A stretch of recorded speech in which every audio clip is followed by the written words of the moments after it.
welcome back to the Solo Mom Traveler, where I share trips, tips, and a little chaos. And I'm Tiara Nicole.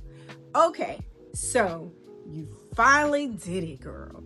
You saved your coins, you snatched up that PTO, and now you're ready to book a vacation where your main goal is to not come back more exhausted than when you left, right? So the two heavy hitters we got going head to head today, promising you this paradise, are the all-inclusive resort and the cruise ship.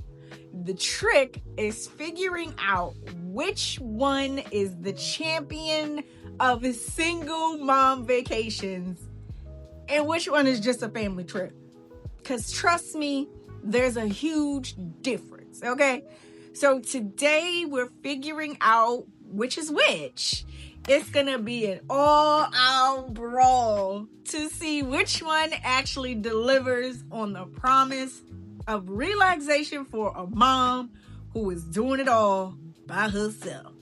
Because ain't nobody got time or money for a disappointing vacation. So let's just get into it. First up, the floating city of fun, a cruise. I know, some people hear cruise and they still picture shuffleboards and buffet lines. But honey, we're not talking about the Titanic. So let's get into the pros of cruising. Look. Everything is right there. Pools, shows, rock walls, ice skating rinks, bars, and more bars. You don't have to drive anywhere. You don't have to plan much. It's like a giant floating activity center that somebody else planned. Thank God for that. And this is the real selling point, honey. Dedicated, supervised kids clubs. These clubs are usually included in the price, which is a huge win for the budget. And it's not just a babysitting service. They actually have trained team members who conduct all kinds of activities with the kids that'll make sure that your little ones not even want to leave. And that's all right by me, child. Most of the food and entertainment are covered, so it feels like you're getting a lot for your money, and you don't have to pull out your wallet every 5 seconds. Think about it. Being able to wake up somewhere different every day keeps things exciting and prevents you and your kid from getting easily bored. Cruising generally tends to be one of the safest ways to travel, especially for women and solo cruisers. Now for the cons. When you cruise, you are sharing the ship with thousands of other people. Lines for food, lines for activities, lines for debarkation. And if you're an introverted or you get overly stimulated, this can be a lot. And as someone with social anxiety and a child with special needs, I know this firsthand. Unless you're splurging on a suite, your cabin is going to be cozy, child. And with a child, it can feel like a really nice closet. So be prepared for personal space being a luxury, okay? While a lot is included, some cruise lines are famous for charging extra for like everything else. Specialty restaurants, premium drinks, Wi-Fi, shore excursions, tips, blah, blah, blah. So while some cruise lines are starting to include some of these items in their cruise fare, like Virgin Voyage, there are still others who will charge you extra if you're late to child. When you hit a port, you're on their schedule, often with their excursion. So if you're like a wander off the beaten path, a cruise might feel a little restrictive. So now let's talk about the contender resorts. Sunshine, swimming pools, and endless pina coladas. So, of course, first we're going to discuss the pros. Generally, you get more room in a resort, hotel room, or a villa. And you're not confined to a 3,000 gross ton steel can. You can leave and explore on your own terms, more flexibility with meals, activities, and bedtime routine. Depending on the resort you choose, you can find little pockets of tranquil areas that truly give you the feeling of paradise, especially those smaller boutique type resorts. The vibe can be calmer, less rowdy than a bustling ship. If you rent a car or use local transportation, you have way more freedom to immerse yourself in the culture, try local restaurants, and discover hidden gems.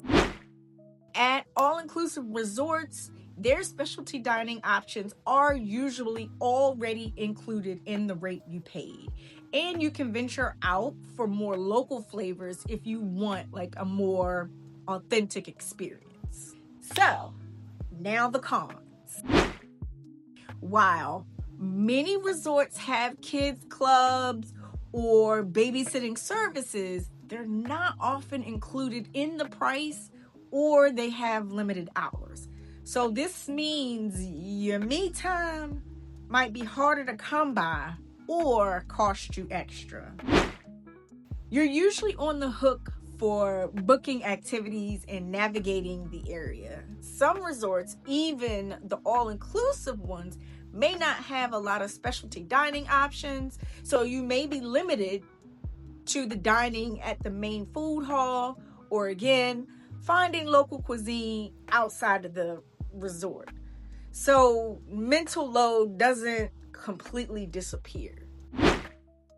If you want to leave the resort, you're dealing with taxis, rental cars, or like public transportation. Which brings me to the next point. Traveling solo with a child can be risky in a foreign country if you don't do your homework. And lastly, if the resort doesn't have a ton of activities, you and your kid might get bored faster than on a cruise where there's always something new around the corner. So, which one wins the battle for the solo mom traveler? Drum roll, please. It all depends on what experience you and your kiddo are seeking. Shocking, I know. But here's my personal take based on my experience. For me, cruises often edge out resorts for the abundance of things to do on board and the me time potential. And the kids club, y'all, it's just unmatched, okay? I actually feel the vacation down in my bones, okay? I often feel quite sad on disembarkation day as I'm really dreading having to leave. And not just because we got to go back home, but because we truly had a great time on board and just simply didn't want it to end. So here's the deal. Cruises are the winner if you want to maximize convenience, built-in childcare, and a set-it-and-forget-it vacation where most things are covered. You don't mind crowds and enjoy endless entertainment. But resorts are your jam if you crave for more space, flexibility, independence, and the opportunity to truly explore a local area. You're okay with doing a little bit more planning and potentially paying extra for childcare.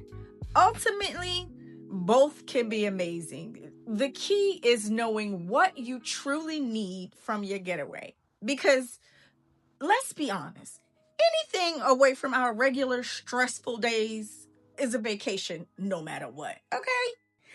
All right, boo things, what's your preference? Are you team cruise or team resort? Drop your choices in the comments below. Let me know. And don't forget to like this video, subscribe if you haven't already, and hit that notification bell so you don't miss my next adventure. And until next time, keep loving on your babies all around the globe. Bye.